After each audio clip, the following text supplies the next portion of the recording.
بسم اللہ الرحمن الرحیم والصلاة والسلام علی رسول اللہ وعلی آلہ وصحبہ اجمعین۔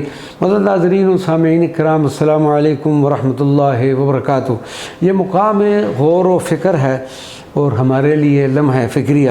حضرت سیدنا اسماعیل علیہ السلام تک کتنی نسلیں گزر چکی ہوں گی، اور ایک ہم کہ جن کے نبی صلی اللہ علیہ وسلم رو رو کر اپنی راتیں گزارتے تھے، ہمیں ذرا بھر بھی ان کے ادب و احترام کا لحاظ نہیں کہ آج ہم ان کے اجداد، بالخصوص والدین کریمین اور آپ صلی اللہ علیہ وسلم کے رحیم و شفیق، معزز و بہترین، حامی و غمخوار عظیم چچا سیدنا ابو طالب کے بارے میں کیسے کیسے کلمات استعمال کرتے ہیں۔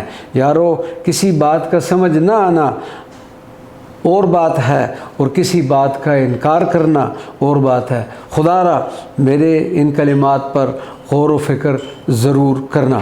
فیروز آبادی نے فضائل الخمسہ میں حضرت ابو ہریرہ رضی اللہ تعالیٰ عنہ کی ایک روایت نقل کی ہے کہ ابو لہب کی بیٹی حضرت درہ رسول اللہ صلی اللہ علیہ وسلم کے پاس تشریف لائیں اور فرمایا کہ یا رسول اللہ، لوگ اونچی آوازوں سے پکارتے ہیں کہ میں آگ کے ایندھن والے کی بیٹی ہوں، جس پر رسول اللہ صلی اللہ علیہ وسلم نے شدید ناراضگی اور غصے کا اظہار فرماتے ہوئے ارشاد فرمایا، اس قوم کا کیا حال ہے جو میرے نسب اور میرے قرابت داروں کے بارے میں مجھے ایذا پہنچاتے ہیں۔ خبردار، آگاہ رہو کہ جس نے میرے نسب اور میرے قرابت داروں کو تکلیف پہنچائی تو گویا اس نے مجھے تکلیف پہنچائی، اور جس نے مجھے تکلیف پہنچائی اس نے اللہ تبارک و تعالیٰ کو ناراض کر دیا۔